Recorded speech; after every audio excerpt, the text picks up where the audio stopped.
तो hello friends, welcome to बना prime. पिछले एपिसोड के अंत में देखा था ये हेल नाइट ने लियोन के साथ में अपने कॉन्ट्रैक्ट को साइन कर लिया है और साथ में सभी शर्तें भी समझाना शुरू हो चुकी है। शर्त के अंदर आखिरी में लिखा हुआ है ये लियोन की किसी बात के लिए कभी भी मना नहीं कर सकता और इसको इसी बात के लिए कब से बुरा लग रहा होता है। पहले इसको ये लाइन समझ में नहीं आती, लेकिन धीरे धीरे करके अब समझ में आ चुकी है और इसको लियोन को कब से जानकारी भी देनी पड़ी है। यानी इसका मतलब अगर हेल किंग अब इस जगह पर अटैक करने के लिए आता है तो ये बंदा तो पक्के तौर पर मरेगा। इस हेल नाइट से सारी जरूरी जानकारी निकालने के बाद में ये लोग अपने मिशन में आगे बढ़ जाते हैं। यहाँ से इनका अगला स्टेप शुरू होता है। अगला स्टेप है किसी भी तरीके से जेम ऑफ ट्रूथ को ठीक करना। इसके लिए लियोन को जेवर की मदद चाहिए थी और फाइनली जेवर उसकी साइड में है। ये दोनों सबसे पहले जेम ऑफ ट्रूथ से पहुंचते हैं और उसके ऊपर जो क्रैक पड़ा हुआ है उस क्रैक को ठीक करने की कोशिश करते हैं। लियोन की टेक्निक इस क्रैक के ऊपर काफी अच्छी तरह वर्क कर रही है। ये दोनों धीरे धीरे करके अपनी माइनर एनर्जी को इसके अंदर डालने लगते हैं और धीरे धीरे करके इस क्रैक के ऊपर असर पड़ना भी शुरू हो चुका है। लेकिन इस क्रैक में एक दिक्कत है, लियोन ने जगह को बनाया है, उसको पता है अगर यहाँ पर एक साथ में काफी सारी एनर्जी को डाली गई तो ये पूरी जगह ब्लास्ट कर सकती है। ऐसा भी हो सकता है ये क्रैक जिसको वो ठीक करने की कोशिश कर रहे हैं ये क्रैक गलती से और भी ज्यादा बड़ा हो जाए, इसलिए ये काम बहुत ज्यादा आराम से करने वाला है। इसके अंदर कई दिन लगने वाले हैं, चाहे कितने भी दिन लग जाए वो इस काम को एकदम ठीक से करना चाहता है। इसलिए लियोन और जेवियर बहुत ही कम करके थोड़ी थोड़ी एनर्जी इसके अंदर डाल रहे होते हैं ताकि क्रैक को धीरे धीरे सही लेकिन ठीक किया जा सके। इसके अंदर काफी टाइम तक प्रोसेस चल रही होती है। यहाँ से ये लोग यहाँ से बाहर निकलते हैं तब जेवियर के माइंड में कुछ सवाल है। वो लियोन से पूछने लगता है ये बताओ वो जो मॉन्स्टर यहाँ पर आया है वो डीमन नाइट, उसके साथ हम इस तरह से बातें क्यों कर रहे हैं? हाँ ठीक है, उससे हमें इन्फॉर्मेशन निकलानी है तो उससे इन्फॉर्मेशन निकलाने के लिए हमें किसी भी कॉन्ट्रैक्ट की कोई भी जरूरत नहीं थी। मैं जरा सा उसको पीटता, जरा सा टॉर्चर करता, वो तुरंत सब कुछ बता देता, तो कॉन्ट्रैक्ट की क्या जरूरत है? इस पर लियोन बोलता है क्या तुम समझते नहीं हो, हर समय किसी को पीटने की जरूरत नहीं है। अगर हम ठीक तरीके से केवल बातें करके कुछ मना सकते हैं तो बेकार ब्रूटलिटी क्यों करनी है? हम आराम से उससे बात करके सारी इन्फॉर्मेशन निकला लिए और इसके अलावा वो अभी भी हमारे साथ में है। अगर कभी दोबारा से हमारा मन करता है तो दोबारा से उसके पास में जाकर उसके साथ में इन्फॉर्मेशन निकला सकता है। वो हमारे साथ में बड़ी तरह से कोऑपरेट करेगा और हमें काफी कुछ बताएगा। हर बार केवल तुम्हारी शक्ल दिखाने काफी है, उसको टॉर्चर करने के लिए इतनी मेहनत क्यों करनी है? इसके बाद में जेवियर को लियोन की बातें समझ में आने लगती है। फिर लियोन एंड में यहाँ से निकलने लगता है। वो निकलते हुए बोलता है चलो मिशन में आगे बढ़ते हैं, एक बहुत बड़ा मिशन हमारे इंतजार कर रहा है। और यहाँ से शिफ्ट होता है, हम फ्रंटियर मेंशन का सीन देखते हैं जहाँ पर ये हेवन का बंदा राफेल और इसके अलावा हेल का ये बंदा हेल नाइट गिरोसियस दोनों एक जगह बैठे होते हैं और दोनों लगातार एक दूसरे को देख रहे हैं। ये दोनों हेवन और हेल से बिलोंग करते हैं लेकिन बीच में आकर अर्थ के एक बंदे के लिए काम कर रहे हैं और वो बंदा इतनी बुरी तरह से उनको फंसा के रखा है। इसी बात को सोच सोच के ये एक दूसरे को देख रहे होते हैं। हर किसी को अपनी हेल्थ पता है लेकिन दूसरे के नहीं, लेकिन इनको ये पता है कि दूसरे के साथ में जरूर से कुछ ना कुछ बुरा हुआ है। साथ में इनको अपने आप पे भी शर्म आ रही होती है कि इस तरीके से एक ह्यूमन के लिए ये लोग काम कर रहे हैं। तभी एकदम से क्योंकि दोनों का दर्द बराबर है ये लोग दूसरे बात करना शुरू करते हैं। सबसे पहले हेवन वाला बंदा बोलता है मेरा नाम राफेल है और मैं एक एंजल हूँ।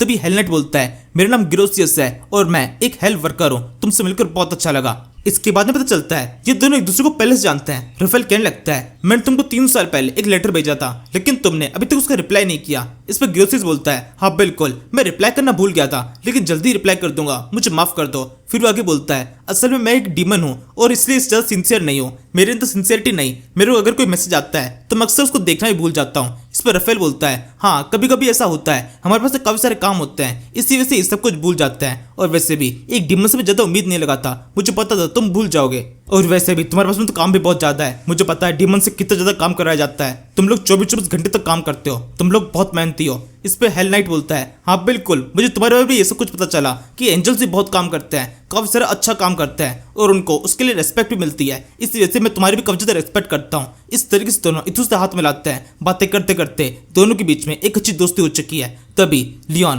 और जेवियर इस जगह पहुंचता है। लियोन के चेहरे के ऊपर हल्की स्माइल होती है, वो देखते बोलने लगता है क्या बात है, तुम दोनों के बीच में तो अच्छी दोस्ती हो चुकी है, अच्छी तरह से हाथ मिला रहे हो। इस पे एंजल बोलता है हाँ तो इसमें चौंकने वाली बात क्या है, हेवन और हेल दोनों एक दूसरे के बहुत ज्यादा करीब है, हमारी दोस्ती हो रखी है, बेकार में हम आपस में लड़ते नहीं हैं। केवल जो बीच की दुनिया है मतलब तुम्हारी दुनिया यही है जो दोनों तरफ कीड़े करती रहती है और कुछ ना कुछ छेड़ करती रहती है। तुम लोगों ने बेकार का मिथ फैला रखा है कि हेवन और हेल इसके बीच में आपस में लड़ाई चल रही है, वरना हमारे बीच में दोस्ती है।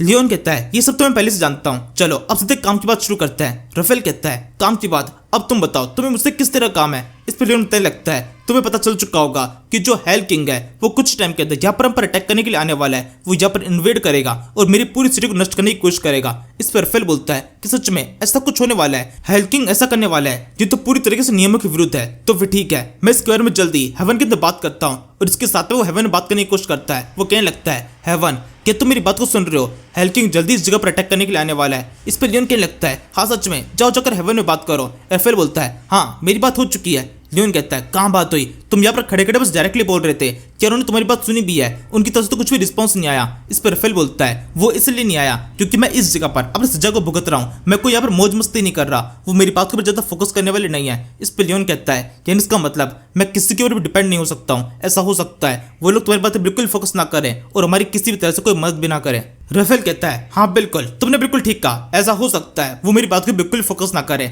लेकिन मैं जो कर सकता हूँ मैं वो कर रहा हूँ। काफी लिमिटेड से मैं सिटी के अंदर हूँ, अगर ये सिटी मेरी आंखों के सामने नष्ट हो जाएगी तो मुझे काफी बुरा लगेगा, लेकिन फिर भी अगर ये सिटी नष्ट हो जाती है तो मेरे तो कुछ भी नहीं होगा, मैं आसानी से निकल जाऊंगा क्योंकि मैं एक एंजल हूँ। तो लियोन बोलता है जैसा कि अभी तुमने कहा कि तुम्हारे लिए ये सिटी इंपॉर्टेंट है और तुम इसको बचाना चाहते हो, तो जरूर से तुम कुछ एक्ट करने के लिए मान जाओगे। राफेल बोलता है एक्ट से तुम्हारा क्या मतलब है? लियोन बोलता है एक्ट से मेरा मतलब है चलो रोना शुरू कर दो, असल में मुझे तुम्हारे आंसू की जरूरत है, मुझे कुछ अफवाह मिली है कि एंजल के आंसू में बहुत ताकत होती है। राफेल बोलता है बिल्कुल सही अफवाह है, एंजल के आंसू में बहुत ताकत होती है, अगर ये आंसू किसी भी चीज के ऊपर गिर जाए तो उस चीज को पूरी तरह से नष्ट कर सकता है, लेकिन एक दिक्कत है, कई हजारों सालों से आज तक कोई भी एंजल रोया नहीं है, किसी का भी आंसू उनकी आंखों से बाहर नहीं निकला, तो ये चीज पूरी तरह से नामुमकिन है। मैंने आज तक अपनी पूरी जिंदगी में किसी भी एंजल को कभी रोते हुए नहीं देखा, मुझे नहीं लगता कोई भी एंजल कभी भी रो सकता है। इस पे लियोन बोलता है अच्छा ऐसी बात है, लेकिन किसी को कैसे बुलाते हैं, मुझे ये तरीका अच्छी तरह से आता है। राफेल बोलता है तरीका आता है, बताओ कैसे?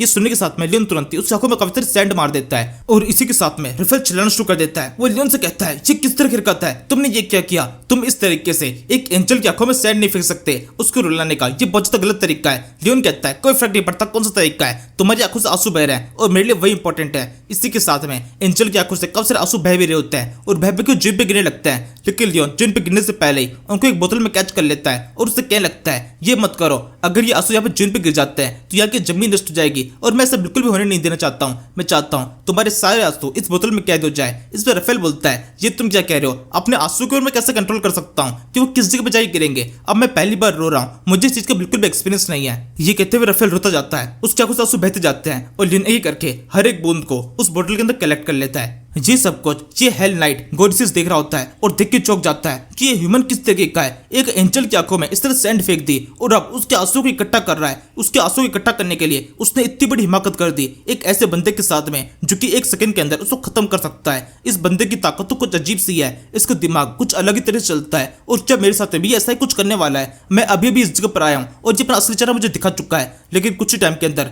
जब मेरे साथ में भी ऐसी हरकत हो सकती है मेरे किसी पार्ट को हासिल करने के चक्कर में, क्या ये मेरे साथ भी ऐसा कुछ कर सकता है? इस तरह की बदतमीजी इसकी इन सारी हरकतों को देखकर मुझे ऐसा लग रहा है ये डीमन किंग जितना भले ही ताकतवर ना हो लेकिन उससे कई ज्यादा खतरनाक है। डीमन किंग से अगर इसके अंदर आधी पावर होती तो अब तक तो ये पूरी दुनिया को तबाह कर चुका होता। ये कुछ भी हरकत करने से पहले जरा सा भी सोचता नहीं है कि उसका रिजल्ट क्या निकल सकता है। इसने इस समय एक एंजल के साथ में जो हिमाकत की है वो इनकी पूरी सिटी को इनफैक्ट पूरे वर्ल्ड तक को नष्ट कर सकती है, लेकिन इसके बावजूद भी इसने ये हरकत कर दी केवल कुछ आंसू को इकट्ठा करने के लिए, अपने एक प्लान को कंप्लीट करने के लिए, केवल अपनी सिटी को बचाने के लिए। सच में ये बंदा बहुत खतरनाक है और मुझे इससे बच कर रहना चाहिए। इस हेल नाइट के इतना सोचने के साथ में इस सीरीज का ये एपिसोड यहीं पे खत्म कर देते हैं। Thank you for watching.